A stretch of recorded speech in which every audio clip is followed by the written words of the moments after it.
આપ જોઈ રહ્યા છો વાત્સલ્યમ સમાચાર, હંમેશા સત્યની સંગાથે। આપ અમને યુટ્યુબ ચેનલ પર જોતા હોવ તો ચેનલને સબસ્ક્રાઇબ કરી બેલ આઇકોન દબાવો અને ફેસબુક પેજ ઉપર જોઈ રહ્યા હોય તો પેજને લાઇક કરો, કોમેન્ટ કરો અને સમાચારને શેર કરો। સમાચાર આપવા માટે સંપર્ક કરો 8732918183।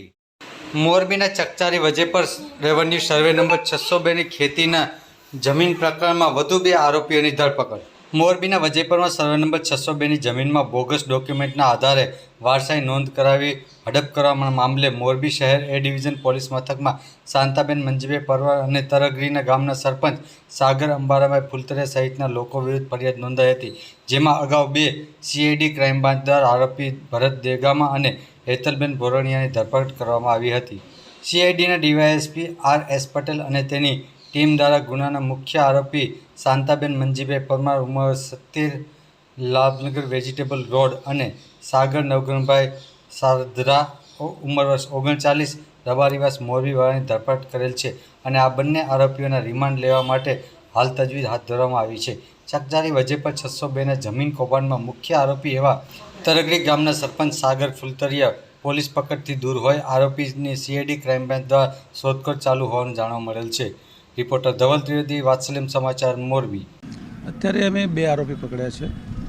એમાં એક શાંતાબેન છે જે ખોટા વારસાઈ નોંધ કરાવી સોગંદનામું કરી અને પોતે દીકરી તરીકે એન્ટર થયા જમીનમાં અને એ જમીન છે એ મુખ્ય આરોપી સાગર ફુલતરિયાને વેચી છે, એક એ છે બેન તરીકે।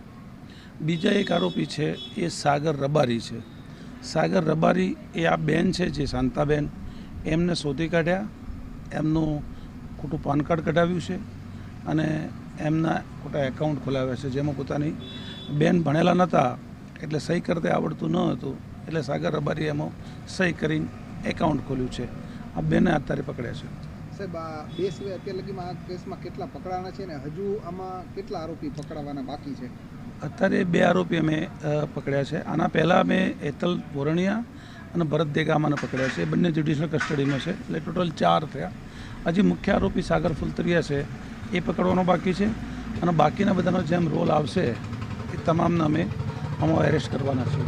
ખાસ કરીને ગૃહમંત્રી એમ કહેતા હોય છે કે કોઈ ચમરબંધીને છોડશું નહીં, આમાં અધિકારીઓના નામ ચર્ચામાં છે, તે ઉપરાંત અન્ય લોકોના ચર્ચામાં છે, આ લોકોને પકડશું કે કેમ?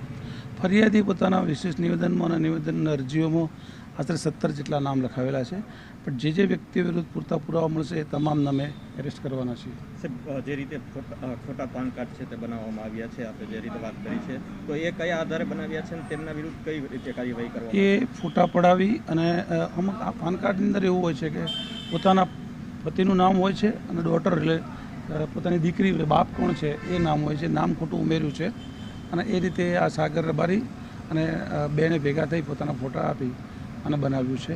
અને જે એકાઉન્ટ ખોલાવે છે એકાઉન્ટ બેંકો ગમે ત્યારે તમે પૂરતા પુરાવા આપી શકો તો એકાઉન્ટ ખોલવાનો તો અત્યારે એક પ્રશ્ન નથી, એટલે એકાઉન્ટ બંનેના સાગર ફુલતરિયા બી ખોલાવ્યું છે પણ એ ઓફલાઈન ખોલાવ્યું છે, આમનું સાગર રબારીએ ઓનલાઈન એકાઉન્ટ ખોલાવ્યું છે। સાહેબ, આ જે સાગર રબારી અને શોધા, તો આને શોધવા માટેની કામગીરી કોણે સોંપી તેવું કંઈ પ્રાથમિક તપાસમાં કીધું?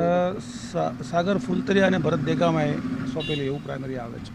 અને સાહેબ, આમાં બીજા કોઈ ગુના દાખલ થવાની શક્યતાઓ છે એવું એક જાણવા મળે છે કે આમાં જે ડોક્યુમેન્ટ બોગસ કર્યા એના માટે ગુનો દાખલ થાય એમ છે અને કંઈક જે મુખ્ય પહેલા આરોપી પકડેલ છે એમાં કોઈ ઉપર હુમલો થયો તો એવી વાત છે?